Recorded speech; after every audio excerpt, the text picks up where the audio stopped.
మీకు ఎసొంటి రోడ్లు ఎరక చెప్పుర్రి చూద్దాము. ముందుగాల కాలిబాట, ఆ తర్వాత బండ్ల బాట, అటెంక మట్టి రోడ్డు, కంకర రోడ్డు, డాంబర్ రోడ్లు, మళ్ళీ తర్వాత సిమెంట్ రోడ్లు వచ్చినాయి. అటెంక రోడ్డు మీదకెళ్ళి రోడ్డు పోయే బ్రిడ్జిలు వచ్చినాయి కదా, గవెనుల్లా ఫ్లైఓవర్లు అంటారు కదా. ఇక వాటి తర్వాత అండర్ గ్రౌండ్ రోడ్లు కూడా వచ్చినాయి. సొరంగాలు తీసేస్తారు, అవి కొద్ది దూరమే ఉంటాయి కావచ్చు. కానీ గిసోంటి రోడ్లు ఎక్కడ చూసి ఉండారు మీరు? ఎట్లున్నాయి కొత్త రోడ్లు?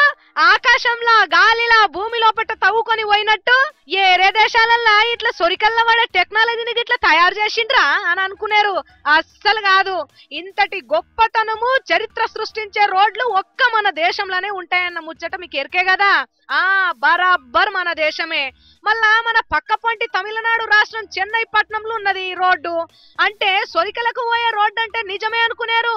కొద్దిగా అయితే సొరికలకు కాదు కదా, సరాసరిగా స్వర్గానికే పోయే కథ అయింది. బస్సులున్నోళ్ళు, కార్లున్నోళ్ళు. రోడ్డు ఉండి ఉండి దిగబడిపోయింది లైట్లా.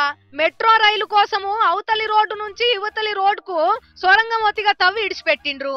మరి మన దేశం రోడ్లు మీదికి నున్నగా తామరాకు లెక్కనే ఉంటాయి గాని దాంట్లో పసు ఉంటదా? గందుకే ఉండి ఉండి బస్సు కారు దీని మీదికి రాగానే పుసుక్కున పిసికిపోయింది. ఇంకా నయ్యం, ఎవ్వరికి ఏం కాలే గాని ఏమన్నా ఎటమటమైతే ఎట్లుండు? పైన పటారము లోన లోటారం అంటే గిదిన్నే అంటారు కదా. రోడ్లేసిన కాంట్రాక్టర్లంటే పైసల కోసం కకృతి పడ్డరు. రోడ్ల చక్కదనం చూసే ఆఫీసర్ల పనితనం కూడా గట్లనే ఉన్నది. ఇక పబ్లిక్ ఊకుంటారా?